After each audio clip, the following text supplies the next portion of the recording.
السلام علیکم ورحمۃ اللہ وبرکاتہ۔ اعوذ باللہ من الشیطان الرجیم، بسم اللہ الرحمن الرحیم۔ قل ان کنتم تحبون اللہ فاتبعونی یحببکم اللہ ویغفر لکم ذنوبکم واللہ غفور رحیم۔ ناظرین، آج کی جو ویڈیو ہے نا، یہ بڑی ہی اہم ہے۔ جب تک آپ مکمل ویڈیو نہیں دیکھیں گے تو آپ کو اس بات کا علم نہیں ہوگا، کیونکہ ووڈ کاسٹ بڑا کمال کا کیا، ایک بندے نے غالباً احمد نام اس کا ہے، تو یقین مانیے بڑی کمال کی گفتگو کی ہے، اور یہ ووڈ کاسٹ کر رہے ہیں مفتی حنیف کریچی صاحب کے ساتھ۔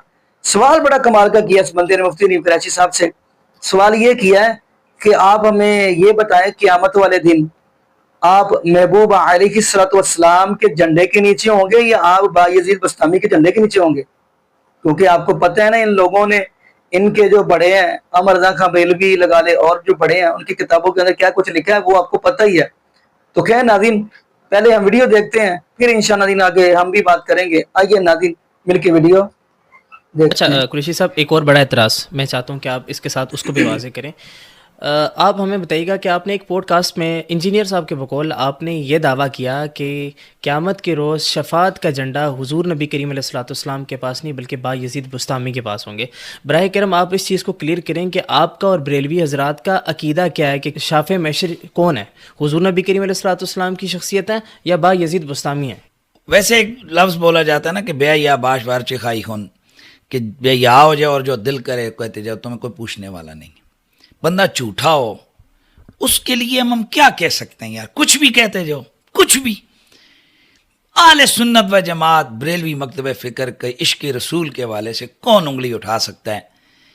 ہر شخص کا یہ عقیدہ ہے کہ قیامت والے دن شفیع المذنبین حضور کی ذات ہے، ٹھیک ہے؟ اب ہم مرزے سے ہی پوچھتے ہیں، یہ باقی امت سے پوچھتے ہیں کہ بتایا جائے کہ کیا قیامت والے دن حافظ قرآن شفاعت نہیں کریں گے؟ علماء شفاعت نہیں کریں گے؟ حدیث رسول کو سامنے رکھتے ہوئے کریں گے نا؟ تو اب بندہ یہ کہے کہ جی جناب یہ فلاں مکتب فکر کا یا جو ہے نا یہ فلاں بندے کا یہ نظریہ ہے کہ حافظ جو ہے نا وہ طاہر زمان شفاعت کرے گا، رسول اللہ شفاعت نہیں کریں گے، تو وہ تل ملا نہیں اٹھے گا۔ وہ کہے گا یار رسول اللہ کی شفاعت کبریٰ اس پر ہمارا عقیدہ ہے، اور ذیلاً اور ضمناً اسی نبی نے ہمیں آگاہ کیا ہے کہ حافظ قرآن بھی شفاعت کرے گا۔ حضور نے تو یہاں تک فرمایا کہ نسک تلا یراغم ربہ یوم القیامہ، قیامت والے دن ایک جو ہے نا کچا بچہ جو ہے نا وہ اپنے والدین کے لیے شفاعت کرے گا اور اللہ تعالیٰ سے جھگڑا کرے گا۔ تو اب ایک بندہ اٹھ کر یہ کہنا شروع کر دے کہ جی او جی حدیث میں تو آیا ہے کہ رسول اللہ شفاعت نہیں کریں گے، ایک چھوٹا بچہ شفاعت کرے گا، تو یہ جہالت کے سوا اور کیا ہو سکتا ہے؟ او بھائی، ولی اللہ شفاعت کرے گا وہ اللہ تعالیٰ کے نبی کی وساطت سے، اللہ تعالیٰ اس کو یہ اختیار عطا فرمائے گا۔ اور قیامت والے دن تو حدیث موجود ہیں، حدیث سیاح کی کتابوں میں، حدیث سیاح موجود ہیں حدیث کی کتابوں میں کہ رسول اللہ صلی اللہ علیہ وسلم نے فرمایا کہ ایک ایسا شخص کی جو ہے نا وہ اس وقت شفاعت کا جب دروازہ کھولے گا تو ایک بندہ آ کر کہے گا کہ میں نے آپ کو فلاں وقت وضو کروایا تھا، میں نے آپ کو فلاں وقت پانی پلایا تھا، تو وہ کہے گا یا اللہ اس نے مجھے پانی پلایا تھا، میرے لیے وضو کا پانی لے کر آیا تھا، تو اللہ تعالیٰ اس کی شفاعت کی وجہ سے اس کو بخش دے گا۔ تو اسی معنی میں ہمارا یہ عقیدہ ہے کہ اولیاء کرام ہماری شفاعت کریں گے اللہ تعالیٰ کے اذن اور اللہ تعالیٰ کی عطا سے۔ اچھا قریشی صاحب، میں یہاں پر جو پوچھنا چاہ رہا تھا وہ یہ تھا کہ آپ نے ایک شو کے اندر اس چیز کا اعتراف کیا، بایزید بستامی نے جو کچھ کہا کہ ان الحق، یا جس طرح کے جو بھی کلام انہوں نے کہے انہوں نے بالکل درست کہے، اور ہم ان کو غلط نہیں کہیں گے، نہ ہی ان پر ہم کسی قسم کا فتویٰ لگائیں گے، بلکہ ہم ان کے اس قول کی تعویل کریں گے۔ میں چاہتا ہوں اس پر بھی تھوڑی وضاحت کر دیں آپ۔ دیکھیں، میں نے پہلے کہا ہے کہ یہ شخص خلط مبس کرتا ہے، اور اس نے جاہل ایک عوام جو دین سے نابلد ہے، جو بنیادی جو علم الکلام کے یا باقی جو فتوے کے رولز اور رسول ہیں ان سے وہ ناواقف ہیں، لہٰذا اس کا جو نا ہر دفعہ وہ لوگ شکار ہو جاتے ہیں۔ اس بار حوالے سے بھی میں بارہا یہ بات کر چکا، لیکن اب پھر بات وہی بڑے مرزے والی آ رہی ہے کہ وہ میں نہ مانوں والی بات ہے، اور پھر آگے کہتے ہیں مجھے تو کسی نے جواب دیا ہی نہیں ہے۔ میں اس حوالے سے بارہا یہ بات کر چکا، اصل میں وہاں جو گفتگو کر رہا تھا وہ یہ تھی کہ بھائی اگر کسی مسلمہ بزرگ کی زبان سے کوئی ایسا کلمہ صادر ہو کہ جو کلمہ خلاف شریعت ہے، اس کا کیا کریں گے؟ کیا ایک بیک جنبش قلم اس بندے کو کافر کہہ دیں گے یا کیا کریں گے؟ اس کے حوالے سے میں نے کہا جی کہ یہ میرا نہیں، ہماری جو پیچھے صدیوں سے گزرنے والی امت ہے، محدثین ہیں، علماء ہیں، فقہاء ہیں، پوری امت کے اکابرین کا، علماء کا، تمام مکاتب فکر کا ایک مسلمہ ضابطہ اور اصول ہے کہ اس شخصیت کے حوالے سے سب سے پہلے تو یہ دیکھیں گے کہ کیا واقعی اس نے یہ بات کہی ہے، کس نے کہا ہے۔ اگر اس کی ایک شخصیت مسلمہ ہے کہ وہ اللہ کا ولی ہے، اور اس پر لاکھوں لوگ گواہیاں دے رہے ہیں، ہزاروں علماء کتابوں میں لکھ رہے ہیں کہ وہ اللہ کا ولی ہے، اور دوسری طرف اس کی طرف وہ جو منسوب قول ہے وہ ایک دو کتابیں لکھ رہی ہیں، تو اب کیا ہم اس دو کتابوں کی وجہ سے اٹھ کر ہم اس کو کیا کہتے ہیں کہ یہ جناب والا یہ کافر ہو گیا، فلانا ہو گیا؟ یہ ایک میں جو بزرگان دین کا، یہ جو پورا امت کا ایک طریقہ آ رہا ہے، اس حوالے سے میں بتا رہا تھا کہ بھائی اس کو کہتے ہیں اس طرح کا کلام جو ایک صحیح العقیدہ، ایک اللہ کا نیک بندہ ولی جس کا ولایت امت کے یہاں مسلمہ ہو، اگر اس کی طرف اس طرح کا کلام کوئی منسوب ہو جو خلاف شریعت ہو، اس کو ہم دیکھیں گے۔ پہلا تو اس کے لیے ہم کہیں گے کہ اس کا کلام ہے ہی نہیں۔ اچھا، یہ ایک پورا میں پوری گفتگو کر رہا تھا کہ بھئی اس کا وہ کلام ہے ہی نہیں، یہ اس کی طرف غلط منسوب ہے۔ ایک جواب اس کا ہی ہوگا۔ اور اگر یہ کہا جائے کہ نہیں یہ کلام اسی کا ہے، تو اب ہم کہیں گے کہ اس کا اگر یہ کلام ہے تو اس کلام کو شطح پر، اس کی شطح پر جو ہے نا وہ محمول کریں گے کہ یہ شطحیات کے قبیلے میں سے یہ کلام ہے۔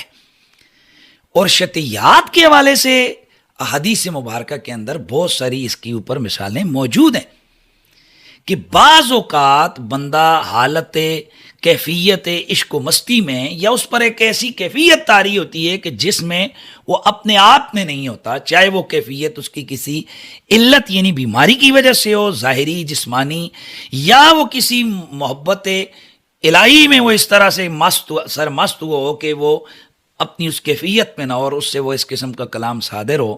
تو اب ہم کیا کریں گے، اس کو شطح پر معمول کریں گے، اور شطح پر معمول کرتے ہوئے کیا کہیں گے کہ یہ کلام غلط ہے۔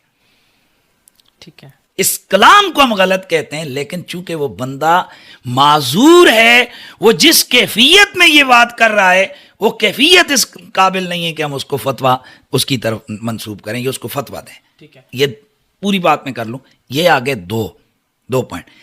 تیسرا پوائنٹ اس میں یہ تھا کہ یہ میں اپنی بات نہیں کر رہا، میں اپنے تمام اکابرین امت، تمام مکاتب فکر کے بزرگوں کا مسلمہ جو ایک ضابطہ آ رہا ہے اس طرح کے حوالے سے حضرات کا، وہ بیان کر رہا تھا کہ تیسری چیز یہ ہے کہ ہر ممکنہ طور پر اس کلام کی کیا کر دیں گے، تعویل کر دیں گے، چاہے وہ تعویل بعید ہی کیوں نہ ہو، لیکن وہ تعویل بعید بہتر ہے اس سے کہ اتنے بڑے بندے کو آپ کافر کہیں۔ یہ تھا اصل میں میرا وہ پورا کلام۔ اب وہ تعویل کیا ہے، میں نے اسی کے ذیل اور ضمن میں نے ایک مثال دی تھی کہ اسی طرح کے ایک بزرگ کے حوالے سے آتا ہے کہ اس نے ایک اپنے مرید تھا جو شاگرد بھی تھا، تو آپ کو پتہ ہے کہ بعض اوقات ایک پہلی ڈالی جاتی ہے شاگردوں کے اوپر، بظاہر وہ معنی اس کا اور ہوتا ہے، لیکن جناب والا اس کا مراد اور مفہوم اس کا اور نکلتا ہے۔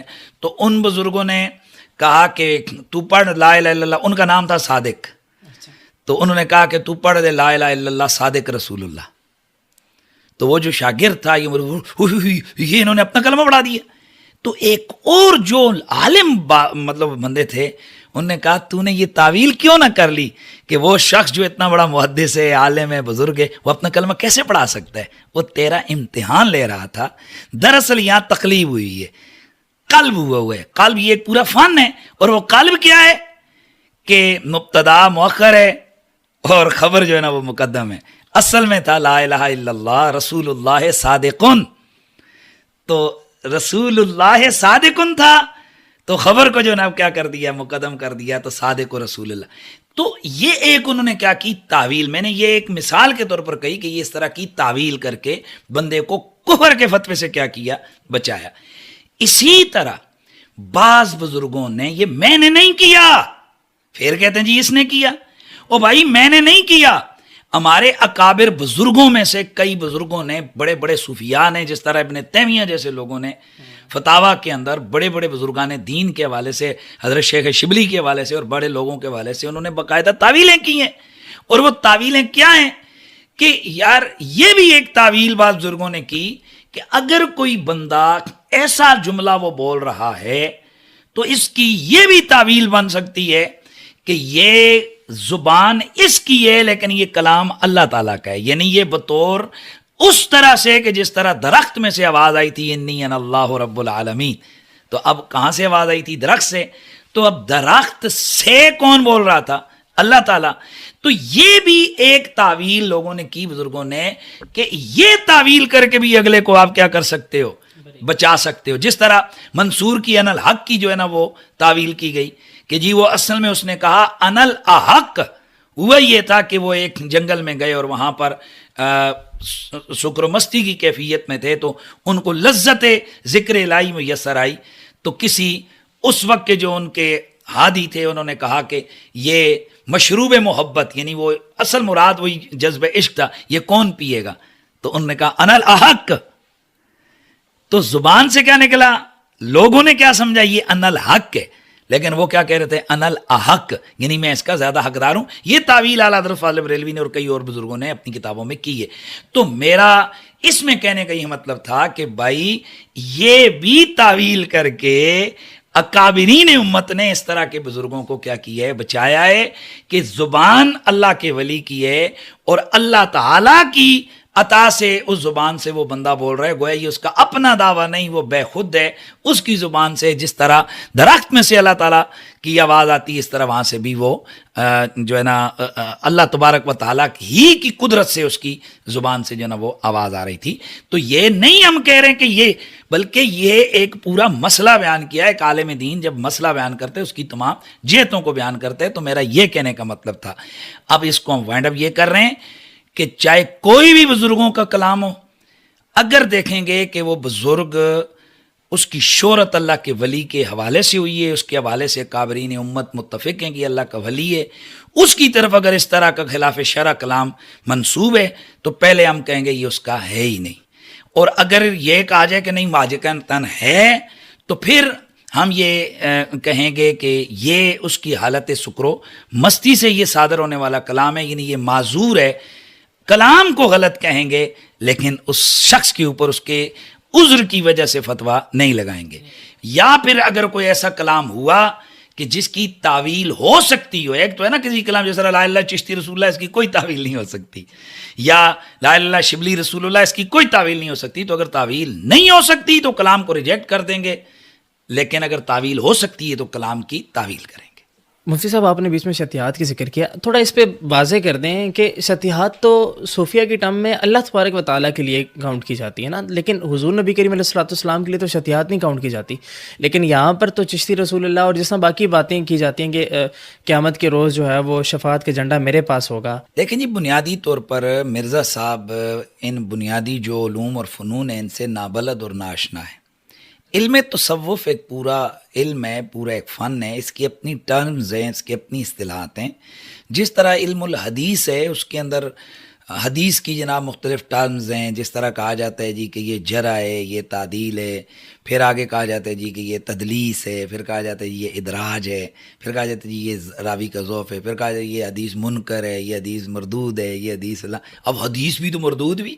تو یہ بنیادی طور پر ایک اس کی ٹرمز ہیں. تو جس فن کی وہ ٹرم ہوتی ہے اسی فن کا اس کے حوالے سے دار و مدار ہوتا ہے نا، اس کا اعتبار کیا جاتا ہے. مثلا اگر ایک حدیث ضعیف ہم کہتے ہیں تو ضعیف دعاد عین یف ہے، کمزور کے معنی میں لے کر تو نہیں کہیں گے جی یہ کمزور حدیث ہے جی، بلکہ اس حدیث ضعیف کی وہ تعریف کریں گے جو اس علم الحدیث والے نے کی ہے. اسی طرح شتا یا شتیات یہ چیپٹر جو ہے، یہ جو ٹرم استعمال ہوتی ہے یہ صوفیہ کے ہوتی ہیں.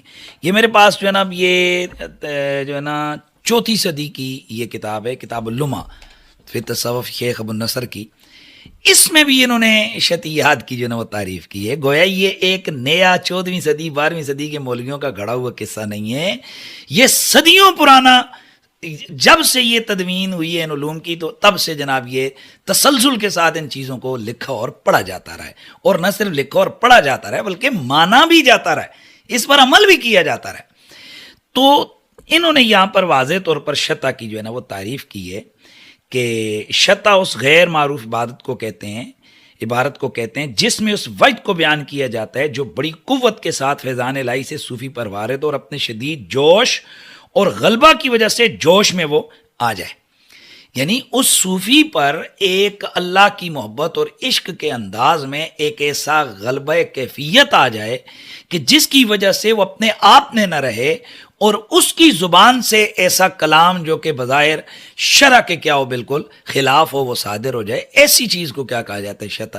یا کس نے یہ والی جو مرزا تعریف کر رہے جی کہ اس کا تعلق اللہ کی ذات کے ساتھ ہوتا ہے انبیاء کے ساتھ نہیں ہوتا، یہ کس نے کی ہے؟ چلو ذرا لے کے آئے. وہ ایک شعر پڑھتے ہیں نا کہ اور بھائی وہ کس کا ہے؟ یہ میں کتاب کا حوالہ دے رہا ہوں، یہ میں اس صرف اتنا نہیں، میں اس کے اوپر 70 سے زیادہ اس فن کی کتابوں کا حوالہ دے رہا ہوں. وہ بتائے وہ کہاں سے؟ جو بندہ اٹھے جی با خدا پتہ نہیں دیوانہ باج محمد ہوشیار، یہ کس کا ہے اور یہ کیا ہے؟ اس کے ساتھ کیا تعلق ہے؟ یہ تو ہوشیار اور دیوانہ باج یہ اس کے لیے ہوگا نا جس کی عقل، جس کی کیفیت جو نارمل حالات میں ہے. تو جو ہے ہی غلبہ عشق کے اندر، اس کو آپ کیا کہو گے؟ ادھر سو، ادھر کھڑا ہو، ادھر پڑھ، یہ کر وہ کر، اس کو کیا کہیں گے آپ؟ تو یہ لوگوں کے جناب جذبات سے یہ بندہ کھیل رہا ہے. اب اس طرح سے اسی طرح تصوف کے جو علماء ہیں انہوں نے بہت سارے صحابہ کرام کی شتیات بھی انہوں نے لکھی ہیں، بڑے بڑے صوفیاء کی شتیات تو ہیں. خود صحابہ کرام سے بھی بعض اوقات خوشی اور بعض اوقات کیفیت محبت اور جوش میں ایسا کلام صادر ہوا کہ جو بظاہر بڑا جس کو نا وہ لگتا ہے کہ یار یہ کیسی بات ہو گئی. خود حضرت سیدہ کائنات سیدہ ام المومنین عائشہ صدیقہ سلام اللہ علیہ، حدیث بخاری شریف کی 4141 اور اسی طرح سے بخاری شریف کی جو حدیث ہے 4757. تو اس کو آپ ذرا پڑھیں کہ وہاں پر جس وقت آپ کے لیے برات کی آیتیں نازل ہوئیں تو آپ خود فرماتی ہیں کہ میری والدہ وہاں تھی، میرے والد تھے، تو کہتے ہیں فقالت لی امی قومی الی رسول اللہ ہیں فقلت واللہ لا قوم الیہ ولا احمد. کریں ذرا ترجمہ. یہ ترجمہ مرزا صاحب پہ چھوڑ یا ان پہ چھوڑتے ہیں. یہ حدیث کا نمبر میں نے دے دی ہے جی. اور اگلے جملے لقد سمعتم فما انکرتم ولا غیرتم، سمجھ رہے ہیں؟ تو یہ کیا تھا؟ اللہ تبارک و تعالیٰ کی طرف سے جب بی بی پاک کی برات نازل ہوئی تو وہ محبت اور جوش غلبہ محبت الہی کے اندر اس قدر جناب وہ وارفتگی کے عالم میں ہو گئیں کہ آپ نے فرمایا میں ولیکن احمد اللہ الذی انزل براتی، میں حضور کا شکریہ کیوں ادا کروں؟ میں اللہ کا شکریہ ادا کروں گی کہ جس نے میری یہ برات نازل کی. یہ کلام خود رسول اللہ سن رہے تھے، اللہ کے نبی نے ان پر انکار نہیں فرمایا. تو یہ جو اس فنون والے ہیں وہ اس طرح کی روایات کو بھی اپنا مستدل بناتے ہیں کہ جناب اب یہاں پر استغفر اللہ اگر آپ دوسری طرف اس کو لے کر چلے جائیں تو بات کہاں سے کہاں جائے گی. یہ بھی حدیث صحیح ہے، بخاری شریف کے اندر ہے، 2 مقامات پر ہے اور کئی اور حدیث کی کتابوں کے اندر ہے. تو کیا کہیں گے کہ رسول اللہ صلی اللہ علیہ وسلم کے سامنے اصل میں ان پر وہ کیفیت محبت جوش تھا، غلبہ الہی کی پہ محبت کا ایک رنگ وقتی طور پر چند لمحوں کے لیے ان پر طاری ہوا اور انہوں نے کہا کہ اللہ کی ذات کے ساتھ یہ ہوگا. ٹھیک ہے، تو حضور نے ان کا انکار نہیں فرمایا کیونکہ رسول اللہ ان کی اس کیفیت کو جان گئے تھے کہ یہ اس وقت میں جو ہے نا اللہ تعالیٰ کی محبت اور ورفتگی کے عالم میں یہ فرما رہی ہیں. تو اس طرح سے یعنی یہ حدیث بھی مستدل بنائی گئی ہے اس طرح کے، اور اس طرح یہ نہیں، اس طرح اور کئی حدیث ہیں صحابہ کرام کی. اب میں نہیں چاہتا کہ وہ چیزیں لوگوں کے سامنے، مرزا جیسے بدتمیز تو چاہتے ہیں نا کہ سب کچھ کھول کے باہر آ جائے، ایسی کئی اور روایات ہیں کہ جو اصحاب پیغمبر سے وہ جو نا کلام صادر ہوا ہے اور اس کی تعویل کس کے ساتھ کی گئی ہے؟ شتا کے ساتھ کی گئی ہے. تو مطلب اصل میں یہ ہے کہ اس اللہ کے ولی، اس صوفی کی اس زندگی بھر کی عبادات، ریاضات، اس کے رتبے، اس کو سامنے رکھتے ہوئے اس کو اس فتوے سے بچانے کے لیے یہ جناب یہ تعویل کی جاتی. جی ناظرین، آپ نے یہ ویڈیو ملاحظہ فرمائی. تو ناظرین اب کیا کہیں ان لوگوں کے بارے میں، بیلی مکتب فکر کے مولویوں کے بارے میں. لیکن ناظرین یہاں پہ میں یہ بات کہتا چلوں، قیامت کا دن ہوگا، محبوب علیہ الصلوۃ والسلام، ہم تو محبوب علیہ الصلوۃ والسلام کے جھنڈے کے نیچے ہوں گے. اور اگلی بات ہم کرتے چلے، یقین مانیے قیامت والے دن ہر نبی یہ بات کہہ رہا ہوگا ربی نفسی ربی نفسی. لیکن میرے پیر جناب محمد رسول اللہ صلی اللہ علیہ وآلہ وسلم کہہ رہے ہوں گے ربی امتی. یہاں پہ مجھے کوئی سوال کرے گا نا آپ کا پیر کون ہے، تو میں کہوں گا میرے پیر ہیں جناب محمد رسول اللہ صلی اللہ علیہ وآلہ وسلم، یعنی جن کی شان کے اندر اللہ رب العالمین نے پورا قرآن ہی نازل فرما دیا. بلکہ مجھے وہ حدیث بھی یاد آ گئی، میری اور آپ کی امی جان حضرت عائشہ صدیقہ طاہرہ مطہرہ رضی اللہ تعالی عنہ کے پاس ایک آنے والا آیا، آ کر کہنے لگا اماں جی مجھے یہ بتلائیں محبوب علیہ السلام کی سیرت کیا ہے، اخلاق کیا ہے. تو اماں جی حضرت عائشہ صدیقہ رضی اللہ تعالی عنہ فرمانے لگی آیا کہ تو قرآن نہیں پڑھتا، کانا خلقہ القرآن، سارا اخلاق ساری سیرت ہی اللہ رب العالمین کا قرآن ہے. محبوب علیہ السلام کی سیرت، سارا اخلاق رب العالمین کا قرآن ہے میرے محبوب علیہ السلام کا. تو ناظرین یہاں پہ میں اگلی بھی بات کرتا چلوں، میرے پیر کون ہے؟ جناب محمد رسول اللہ صلی اللہ علیہ وآلہ وسلم، جن کی شان کے اندر اللہ پاک نے پورا قرآن نازل فرمایا. تو اگلی بھی بات ہم کرتے چلیں. ناظرین قیامت کا دن ہوگا تو محبوب علیہ السلام فرما رہے ہوں گے ربی امتی ربی امتی. بلکہ مجھے یہاں پہ ایک حدیث یاد آ گئی، غالباً یہ مسند احمد کی حدیث ہے یا سلسلہ سید کی حدیث ہے. محبوب علیہ السلام فرماتے ہیں تمام انبیاء کی امتوں کو ڈال کر، یعنی تمام انبیاء کی امتوں کو بھی ڈال کر، میری امت کو بھی ڈال کر، جنتیوں کی صفحے جو ہوگی نا وہ 120 یعنی 120 صفحے ہوں گی، 120 صفحے ہوں گی تمام جنتیوں کی. محبوب علیہ السلام فرماتے ہیں ان 120 صفوں میں سے 80 صفحے محمد رسول اللہ صلی اللہ علیہ وآلہ وسلم کی امت کی ہوں گی، 40 صفحے باقی نبیوں کی امتوں کی ہوں گی. تو ناظرین اس لیے میں نے تو پیر پکڑا ہے تو میرے پیر ہیں جناب محمد رسول اللہ صلی اللہ علیہ وآلہ وسلم. باقی ناظرین یہاں پہ ہم دعا ہی کرتے ہیں اللہ پاک ہمیں عقیدت ہی نصیب فرمائے اور اللہ پاک ہمیں محبوب علیہ السلام کی شریعت کے مطابق زندگی گزارنے کی سیکھ دے اور اللہ پاک ہمیں 5 وقت کا پکا سچا نمازی بنائے اور جتنے بھی بے اولاد جوڑے ہیں اللہ پاک سب کو نیک نورینہ صحت تندرستی والی ایمان والی لمبی زندگی والی اولاد عطا فرما دے. جزاکم اللہ خیرہ، احسن جزا. السلام علیکم ورحمۃ اللہ وبرکاتہ.